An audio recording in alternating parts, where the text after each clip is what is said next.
Hello and welcome to SaaS Marketing Insights, the show where we ask SaaS founders, CEOs, marketers, and investors about the lessons they've learned in their quest to grow their companies.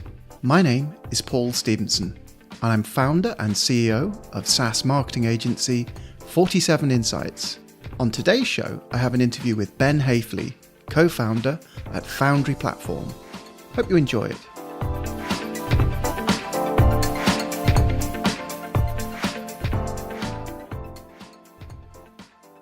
So, Ben Haefele, co-founder at Foundry Platform.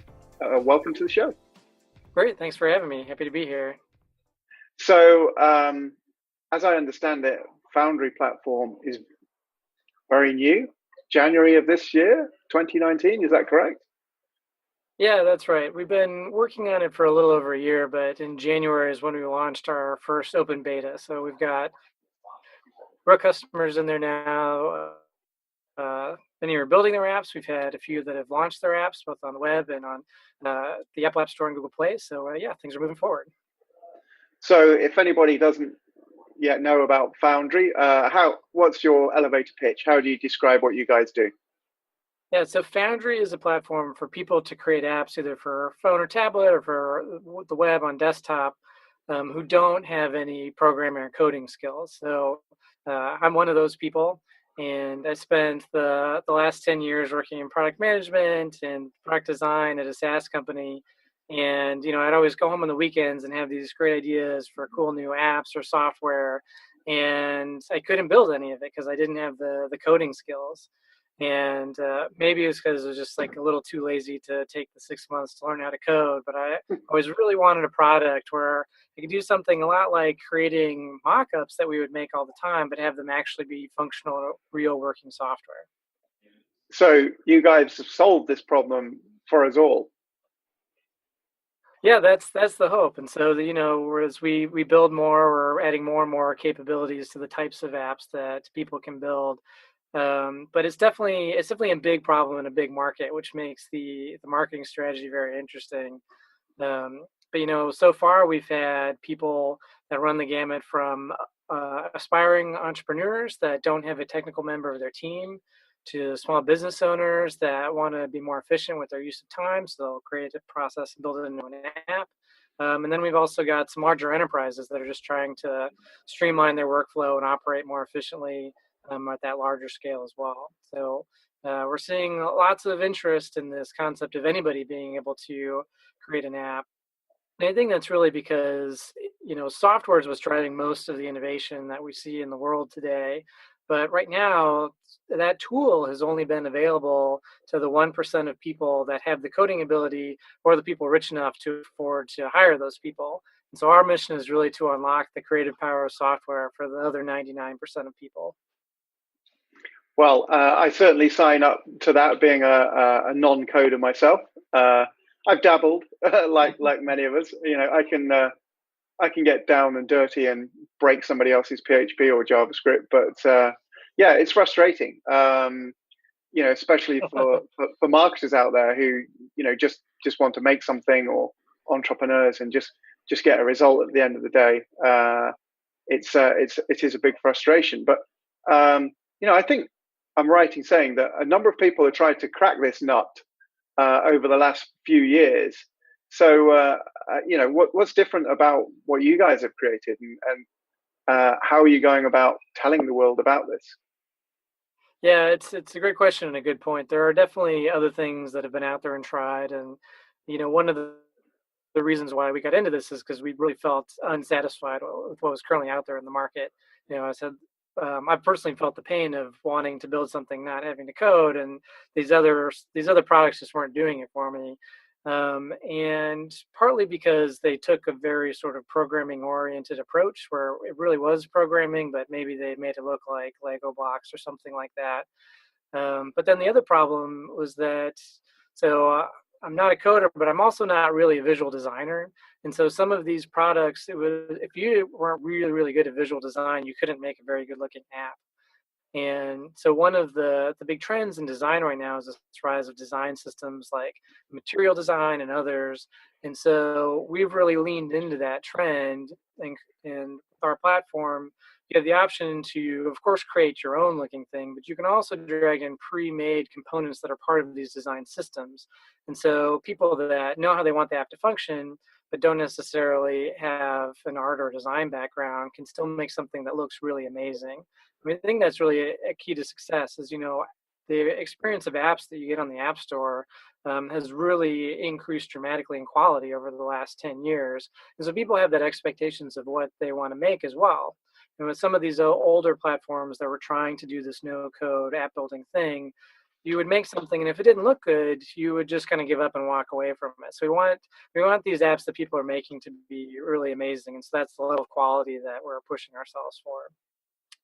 And then, your question of, okay, how do we get the word out there about this service? That's something that is definitely something we're still working on, really honing in. Like I mentioned, we're pretty new in terms of opening ourselves up to customers. But so far, we've really tried to focus on the kind of the bottom of the marketing funnel and starting with direct sales and talking to as many people as we can. So some of our very earliest strategies have just been attending conferences of people that are interested in the startup space, as well as focusing on product managers and designers. And that's been really great, talking to people directly, working with them to build their apps, make sure we've got the right product for them, but also understanding what's the kind of communication that we can have to reach those people en masse once we start to move up the funnel a little bit. And then the other thing that we're doing is we've actually, several of us on the team have been blogging for a long time about design and innovation, both specifically with apps, but also just more generally as well. And that's been really important for us to get our heads wrapped around, like, what do we think design and innovation means, and what are principles for being really good at it? We tried to bake that into our product as much as possible, but it's also given us a lot of great content that we can use for marketing as well. And now that we've gone ahead and launched the beta of our product, we're able to hone in more specifically on the types of articles that we're producing for our blog. Great. So essentially, it's about you guys being advocates for it, going out, putting the word out yourselves, and content marketing, amongst other things. I was curious about your website because you don't have any pricing on there. Yeah, that's true. That's going to come up when we do our more official launch, which is happening later this summer. But our business model is like a monthly recurring standard SaaS model, and so it starts out at $99 a month, but the most common tier is $200 a month, and that includes having your app published to iOS, Android, and web. Wow, neat. So what's who, you don't need to name names, but you obviously looked at this market and looked at existing products that were in that space, and you thought that they were either too technical or too template driven. So how did you go about thinking about how your product would differentiate? Yeah, we had a number of problems that we needed to solve, and we wanted to make sure that the apps that you could create were really powerful. So like you said, sometimes you can get into a situation where you're so constrained in a template that you can't build your idea, which needs to be unique in order to succeed in the marketplace. So we needed apps that were powerful, but also simple to build, but also that looked really great. And so achieving all three of those things at once is very, very hard. And so we felt like nobody was firing on all cylinders in the market space. And so our differentiation is doing all three of those very well. And the way that we're able to do that is because we've got a really good team that's experienced in both on the engineering side as well as on the product design side. So like I mentioned, myself, along with one of my other co-founders, have been designing SaaS applications for the last 10 years. And we've learned a lot over the last decade about what that takes and how to make tools that are really easy for business users to pick up, but also then they can produce work that they're really proud of. Yeah, I think that experience will put you in very good stead. So in terms of the roadmap, I mean, obviously the stuff that you can't tell us, but I'm just wondering, did you start off with an MVP and you've already developed beyond that, or did you start off with quite a full feature set? I wonder what your strategy was around that.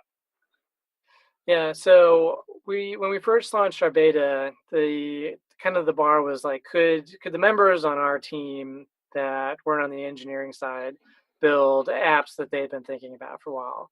And so the first time I remember it was happened in December, I was able to build an app that looked like what I was picturing in my head. It was just this amazing moment. I felt like a superhero. I was like, I could really build an app now.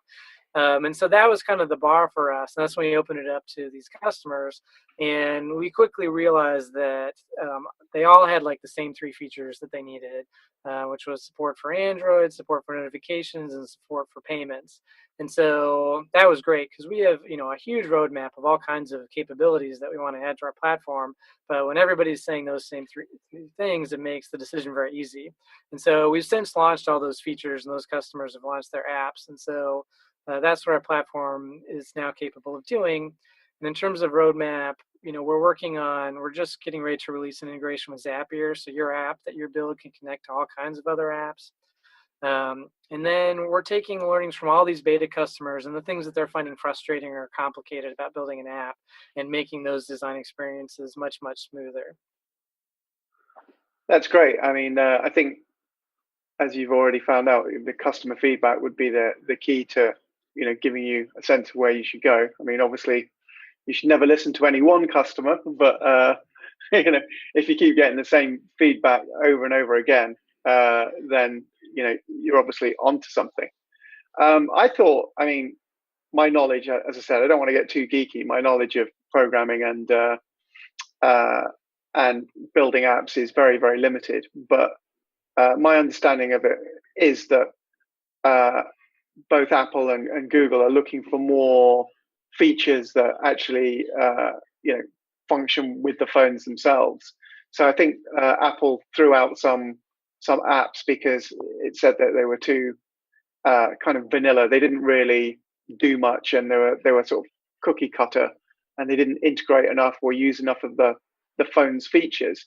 I just wonder, not technically how you got around that, but whether that was a consideration, because you're working in a market where Google Play or Apple App Store, they're gatekeepers effectively, and so they can just shut you down.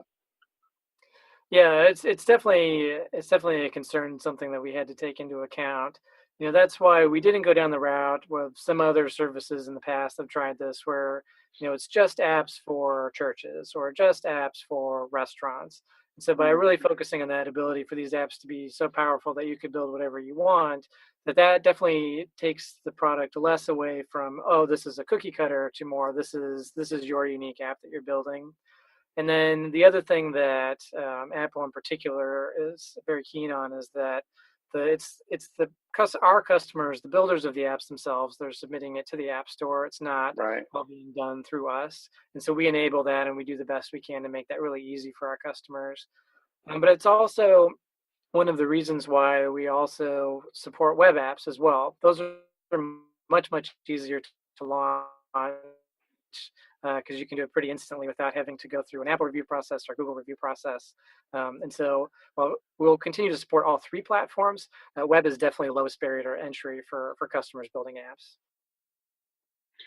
Great. That sounds fantastic. I mean, I think I hope you guys have solved the problem, because I think it's one that most entrepreneurs and a hell of a lot of marketers as well recognize that, it used to be. So I used to own and manage like a web development shop in the UK. Oh, great. And there probably wasn't a week that went by where we'd have somebody just breezing in and saying that they'd had a crazy idea for an app, and could we build it, and would we build it for a revenue share? And so I know this market quite well. There are a lot of people out there with a lot of crazy but sometimes good ideas for apps, and they want to build these things themselves. They don't want to be paying thousands of dollars. they have an idea, they want to realize it themselves, and that was never something that we could offer people. And we felt frustrated with that. People were frustrated about how long it took to build apps, the process of getting approval through the app stores. So anything you or another provider can do in the market to make that stuff easier, I think there's a huge untapped market for it. Yeah, that's definitely our hope. The economics of it right now are just what you described. It costs so much and takes so long to build an app going the traditional development route that people that are solving very niche problems just aren't even building an app. And so then you end up with all these little inefficiencies for these very micro problems that could be solved with an app, but there's just that big gap right now. But if we really bring down the cost to just a small monthly fee to build an app, I think we're going to see a world in which we've got a lot more of these little micro apps that are either for very small businesses or even just for your team within your large corporation for your one little process. That's maybe going to save you an hour a week from having to deal with, a spreadsheet that you've kind of MacGyvered together. So that's something where we see the trend with software going in the future with these kinds of platforms. So is there a facility within, say I wanted to build an app and I wanted to monetize it? I guess you've just got to use the native stuff in the Apple App Store or whatever. You can't do anything outside of that. Yeah, so we do have support for you can enable payments in your apps. And if you're publishing your app to one of the app stores, then you've got to follow their payment policy. If you're selling a digital good, you've got to use the Apple and Google payment services. But if you're selling a physical goods, like for instance, ordering food from a restaurant ahead of time, which one of our customers is working on, you can use that through a Stripe integration, and so then you don't have to give Apple and Google their 30% cut for those kinds of deals. You give Stripe 3.4% or whatever instead. Right. So, am I right in thinking you guys are bootstrapped? Yeah, we've been bootstrapped for a while. We just raised a little bit of pre-seed capital. That closed last month, so we're good for a little while now. Great. So you spent your money and now you're spending somebody else's. Yeah, that's true. But we're also making revenue, so now we're just on the path towards profitability. Great. Well, I think it's a really exciting time to be talking to you, and I wish you a lot of luck with it. I might have to take some time one evening to have a dabble myself and see if you've finally solved the problem. Yeah, that'd be great. You're more than welcome to try it out. Foundryplatform.io is our website where people can sign up for trial and kick the tires a little bit. Thanks very much for your time, Ben. Great to speak to you. Yeah, thank you. I hope you enjoyed my conversation with Ben. For more info on Foundry Platform, please visit www.foundryplatform.io. For more info about this show, and to get our links to iTunes, Google Play, SoundCloud, Stitcher, and YouTube, check out www.47insights.com. And if you have any SaaS marketing insights that you'd like to share on the show, please get in touch. Until next time.